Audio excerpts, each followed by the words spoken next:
All right, join me right now is a guy, man, I haven't spoke to in a long time. Jesse Medina, man. You got a big fight coming up, a title fight versus Jack Jenkins at Eternal MMA 57 on March 19th. How are you feeling? Yeah, good. Thanks for having me. Yeah, feeling really good. It has been a while since I've been in the cage. It's been about 2 years nearly. With sort of injuries and like the COVID time off. Like this is great. Hopefully we're still right to go ahead. But March 19th, I'm ready to go. Feeling fit, feeling strong. Yeah, let's get into first how this fight came together. You know what I mean? You've been out since 2019, and of course, like you said, COVID just destroyed everybody's plans of, Yeah. fighting or anything. And especially Australia, it's been in lockdown. I know that you guys had a tough time throughout those 12 months. Yeah, just go into how the fight came together, man.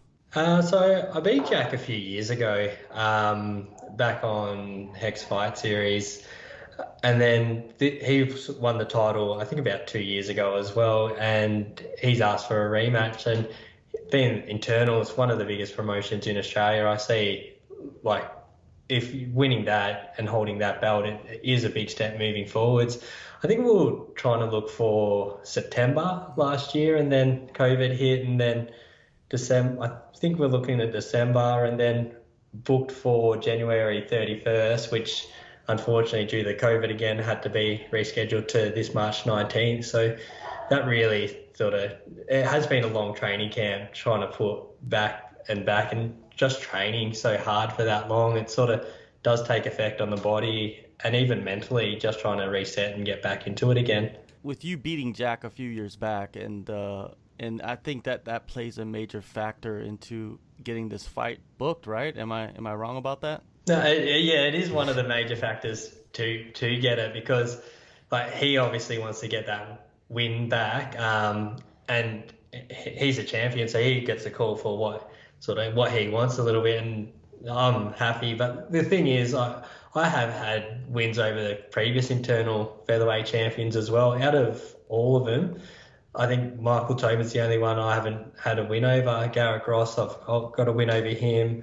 Miles, we're 1-1. Ryan Gray, I hold a win over him. And even the current internal featherweight champion, I've got the win over him. So it's sort of like, yes, it is a handy that Jack is the champion and he wants a rematch. But that being said, I feel I deserve the featherweight title shot. You do deserve the shot, I think, because of the win over him previously, and also, man, you've been fighting the best of the best throughout your whole career. Win or lose, you've been fighting the best, man. Do you feel like that is going to come in more than anything into this fight?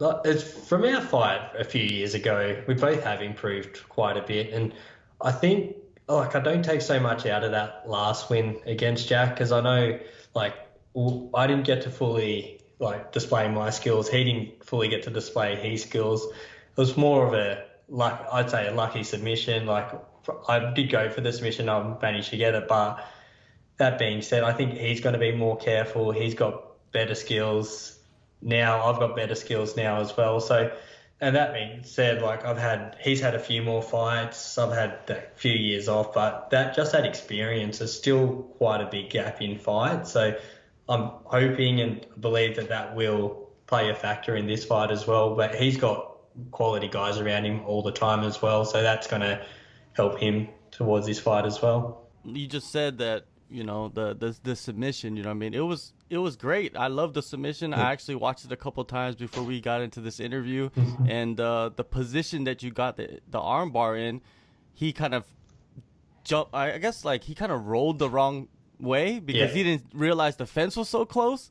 I feel like that just got him stuck in that arm bar, right? Yeah, and that's the thing. Like, in the first round, the last fight, the last time he stood up and got back away, and then this time he was tried to do a bit more damage to me, and then it was just like, oh, thanks, here's the arm, and I'm comfortable fighting off my back as well. So, and then again, like, that fence was there, I was able to roll underneath, and it was like it wasn't far off slipping out too, I reckon, and it was like one of those things. Although, like, it was a lucky submission, I did get the submission. It's just one of those things where if it happens again, it's good, but I reckon there'll be a lot more skills on play this time. Do you feel like there will be more of the stand up in this fight compared to the ground? Because Jack has this formula that he likes to implement, right, in every fight. Yeah, he is. He is pretty good on the ground as well, Jack. He's got that stand-up side of things, but he is a strong boy as well. He's got like that, likes to pick people up, dump them on the head, and that's what happened last time. He picked me up and dumped me on my head. So like, I think we're both going to be ready for no matter where the fight goes. I'm ready to stand up. I'm ready on the ground. So I reckon the stand-up will be probably more like in play this time around, but I'm going to utilize my ground game. I think he'll probably utilize his as well. Yeah, I'm expecting a great clash on the ground. More technical. Just it's just gonna be fun, man. But like you said, there's a lot of improvements that you guys both have made, rounding out your skill set. So you guys could probably go 5 rounds and then just bang it out on the feet too. Who Yeah, knows? yeah, it's going to be good, like 5 rounds, and I reckon it'll give us a good display of like pretty much on what we can do, both of us. It should be a great fight between the both of us. We've both got good skills. And like in the first fight, it was only 3 rounds, but only got finished in the second one.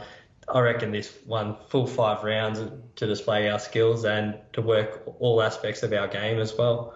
Now with this fight, it being scheduled multiple times and you training and then having it canceled and then training and having it canceled. How do you manage that? How do you decide to say, okay, do I continue the training camp or do you just shut it down for a couple of weeks and then restart the camp? What did you do? Well, with this, the last one when it was in January. So previously I was just training all the way up, trying to keep fit. And this one in January 31st, that really took a toll on me. It was like I was feeling fit, I was feeling strong, pretty much next to no injuries as well. So I was just feeling absolutely great, like peaking at the right time. Everything was just feeling good. And then to find out 2 weeks out that it was getting rescheduled, that took a hit. And then also like get to training the next week and getting little niggles here, little niggles there, and I'm just like, man, what is going on? I can't really do this. But went to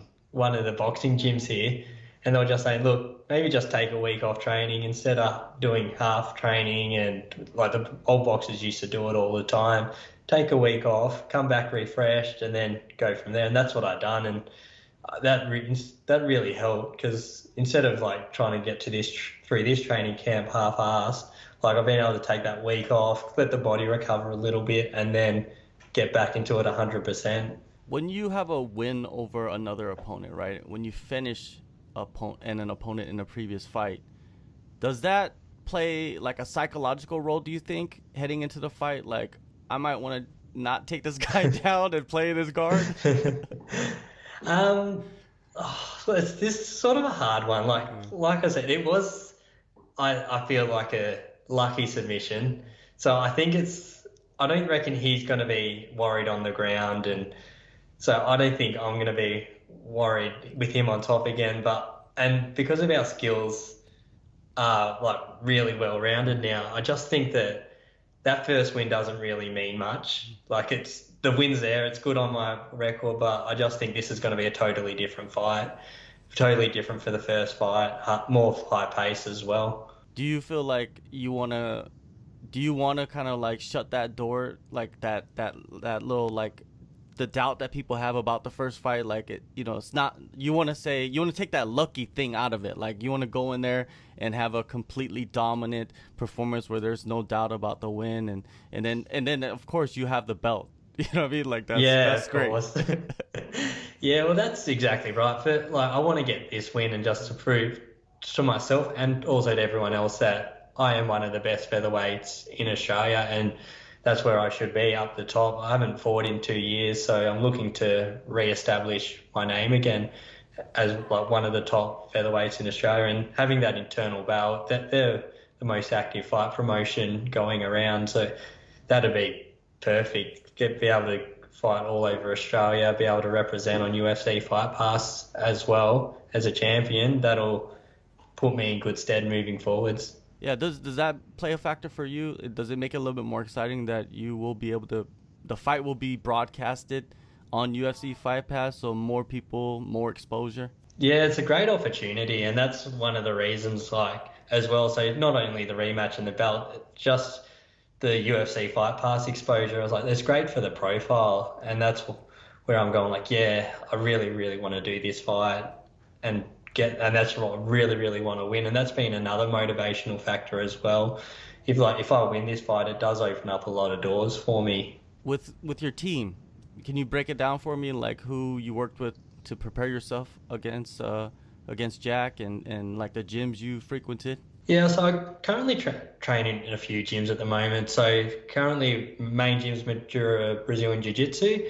With for my Jiu-Jitsu and MMA side, my main training partners are like Steve Thales. He's a pro MMA fighter, but also got a few other good guys there. Kyle Higginbottom, he's got a really good Taekwondo background, so he's got those spinning sort of attacks, which is good for me. And also head down to the lads boxing gym when some of those guys have won state titles. They're fighting regularly and constantly pushing me in deep water. So that, along with my strength and conditioning with local PT here, Justin Frankel, like I feel like I'm getting all aspects covered, like everywhere, even going to the local gym. Snap Fitness have hooked me up, and they've got a state-of-the-art facility with assault bikes, which are great fun, all the world-class weights and stuff like that as well. So I just feel this is my best training camp, training-wise, fitness-wise, weights looking good, best training camp so far that I've done to date. You know, a lot of guys come back after a long layoff, like yourself, and return as completely different fighters. You know what I mean? Like even the skill set has changed. You've seen it recently, even with like Brian Yeah, Ortega. He came back and he looked yeah, it's phenomenal, just right? He's a jiu-jitsu yeah. player, and he comes out and just strikes and box off the zombie's head when everybody thought the zombie was gonna knock him out.